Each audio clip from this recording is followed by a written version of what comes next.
വീട്ടിൽ പലതും നടക്കും. അതെ, അന്വേഷിക്കലല്ല നിന്റെ ജോലി. മുത്തശ്ശി കുറച്ചുകൂടി മനുഷ്യത്വം കാണിക്കണം. അയ്യോ, ഈ സമയത്ത് സിദ്ധുവിനെ സഹായിക്കാൻ വേറെ ആരും ഇല്ല മുത്തശ്ശി. അയ്യോടി, അതിന് നിനക്കെന്താ? സിദ്ധു നിന്റെ ആര്? ഭർത്താവൊന്നും അല്ലല്ലോ.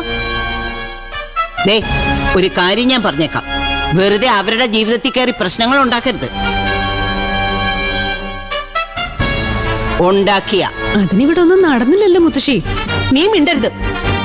ഇക്കാര്യത്തില് അഭിപ്രായം പറയാനുള്ള പക്വതയൊന്നും നിനക്കായിട്ടില്ല. ആരെന്ത് പറഞ്ഞാലും എനിക്ക് പോണം. നീ പോവോ? സ്വന്തം മനസാക്ഷിയുടെ മുൻപില് തെറ്റ് ചെയ്താലല്ലേ ഞാൻ പോവാതിരിക്കേണ്ടതുള്ളൂ. ഞാനൊരു തെറ്റും ചെയ്യുന്നില്ല എന്ന് എനിക്ക് നല്ല ഉറപ്പാ. ഈ തോന്നിയസത്തിന് തക്കതായ മറുപടി കൊടുക്കണോമേ, അല്ലെങ്കിൽ നമ്മളൊന്നും പിന്നെ ജീവിച്ചിരുന്നിട്ട് കാര്യമില്ല. നിങ്ങൾ എന്തിനാ ആവശ്യമില്ലാത്ത കാര്യത്തിൽ വെറുതെ ഇടപെടുന്നേ? ആശുപത്രിയിൽ വയ്യാതെ കിടക്കുന്ന ഒരാളെ കാണാൻ പോകുന്നത് അത്ര വലിയ അപരാധമാണെന്നൊന്നും എനിക്ക് തോന്നുന്നില്ല. അത് സിദ്ധുവിന്റെ അച്ഛനാ, അതാ അതിലെ കുഴപ്പം. ചന്ദ്രയ്ക്ക് ഇഷ്ടമില്ലാത്തതൊന്നും ഇനി സിദ്ധുവോ ദേവികയോ ചെയ്യാൻ പാടില്ല. ആ നിയമ അവൾ തെറ്റിക്കാൻ പോകുന്നേ.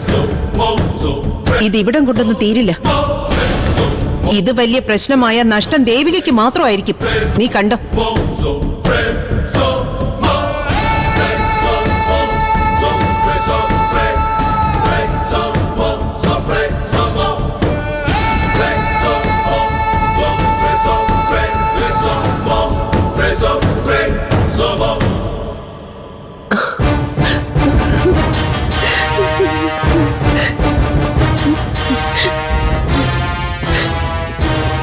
ഇനി പറ, ചന്ദ്ര എവിടെ? എനിക്കറിയില്ല. നിങ്ങൾക്കറിയാം. സത്യം പറ, അവളെ കൊന്നതല്ലേ അതോ എവിടെയെങ്കിലും കൂട്ടി ഒളിപ്പിച്ചോ? ഞങ്ങൾ എന്തിനാ ചന്ദ്രയോട് അങ്ങനെയൊക്കെ ചെയ്യുന്നത്? ചന്ദ്രയാ ഞങ്ങളോട് മോശമായിട്ട് പെരുമാറിയിട്ടുള്ളത്. സിദ്ധുവിന്റെ ഭാര്യയാണെന്ന് കരുതി ഞങ്ങൾ അവളോട് ക്ഷമിക്കുകയായിരുന്നു. ആദ്യമൊക്കെ ക്ഷമിച്ചു, കുറച്ചു കഴിഞ്ഞപ്പോ ക്ഷമ അങ്ങോട്ട് നഷ്ടപ്പെട്ടു. ചന്ദ്രയെ ഇല്ലാതാക്കിയ ദേവികയെ കെട്ടാന്ന് നിങ്ങളല്ലേ സിദ്ധുവിനോട് പറഞ്ഞത്? ദേവികയെ കെട്ടാമെന്നോ? എന്തൊക്കെയാ മേഡം ഈ പറയുന്നേ? ദൈവദോഷം പറഞ്ഞാലുണ്ടല്ലോ നാവ് പുഴുത്തു പോവും. നിനക്ക് ചെയ്യാം, പറയാൻ പാടില്ല അല്ലടി. മര്യാദയ്ക്ക് സത്യം പറയുന്ന നിനക്ക് നല്ലത്, അല്ലെങ്കിൽ പറയിക്കാൻ ഞങ്ങൾക്ക് അറിയാം. ഞാൻ എന്തെങ്കിലും ചെയ്തിട്ടുണ്ടെങ്കിലല്ലേ സാറേ എനിക്കത് പറയാൻ പറ്റൂ. ഞാനൊരു തെറ്റും ചെയ്തിട്ടില്ല. എനിക്കറിയില്ല ചന്ദ്ര എവിടെ ഉണ്ടെന്ന്.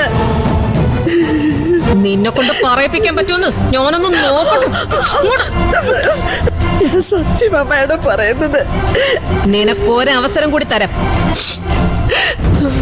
ആരാ ആദ്യം അടിച്ചത്?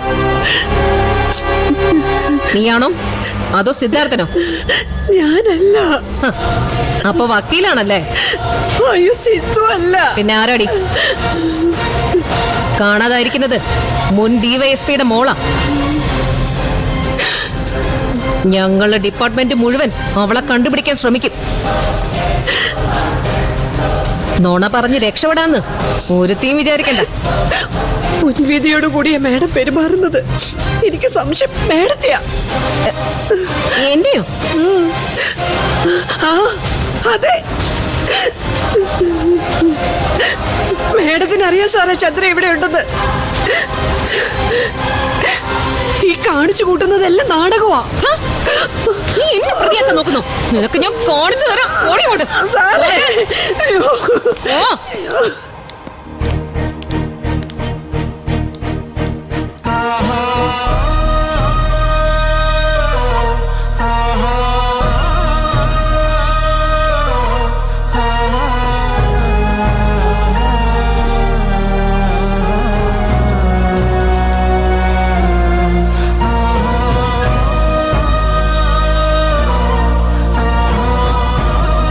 ഡോക്ടർ എന്ത് പറഞ്ഞു?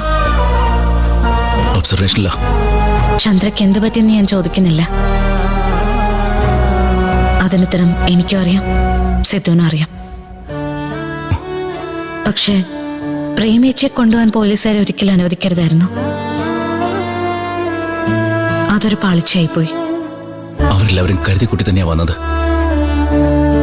ഞാൻ എതിർത്താലും അവരത് ചെയ്യുമായിരുന്നു. സാരല്ല, ഇതൊക്കെ ജീവിതത്തിന്റെ ഒരു ഭാഗമായിട്ട് കരുതിയാൽ മതി. എനിക്കെല്ലാം നഷ്ടപ്പെട്ട അവസ്ഥയാ ദേവികെ. ദേവിക നഷ്ടപ്പെട്ടപ്പോൾ തന്നെ എനിക്കെന്റെ സ്വപ്നങ്ങൾ നഷ്ടപ്പെട്ടു. ഇപ്പതാ ജീവിതവും നഷ്ടപ്പെട്ടു. അങ്ങനെയൊന്നും നിരാശപ്പെടരുത്. നഷ്ടപ്പെട്ടു എന്ന് കരുതുന്ന പലതും നമ്മൾ പോലും നനയ്ക്കാത്ത നേരത്ത് തിരിച്ചു വരും. ജീവിതം എന്ന് പറഞ്ഞ ഒരുതരം കൺകെട്ടല്ലേ സിദ്ധു? ഓരോ നിമിഷവും നമ്മൾ മാറിക്കൊണ്ടിരിക്കല്ലേ. അവസ്ഥകൾ മാറുന്നു, പ്രശ്നങ്ങൾ മാറുന്നു, ലക്ഷ്യങ്ങളും ഇഷ്ടാനിഷ്ടങ്ങളും മാറുന്നു. എല്ലാം ശരിയാവും സിദ്ധു, എന്നെങ്കിലും.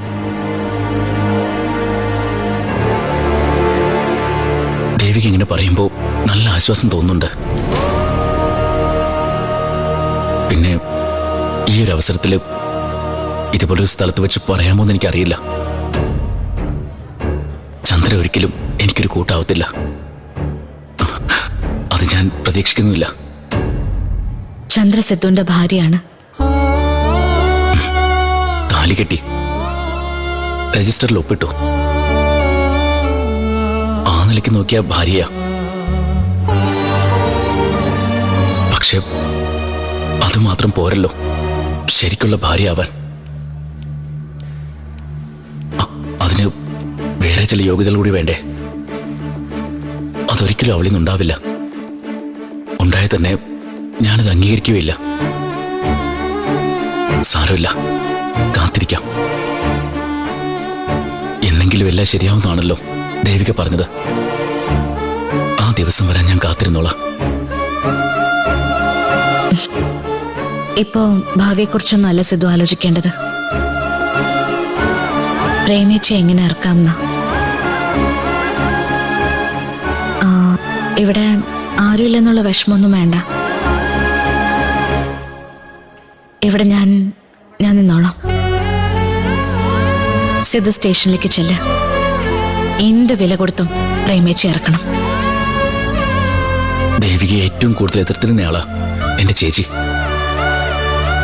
എന്നിട്ടും ചേച്ചിക്കൊരു ആപത്ത് വന്നപ്പോ ദേവിക ചേച്ചിക്കൊപ്പം നിൽക്കുന്നു. എങ്ങനെ കഴിയുന്നു ഇങ്ങനെ പെരുമാറാൻ? എനിക്ക്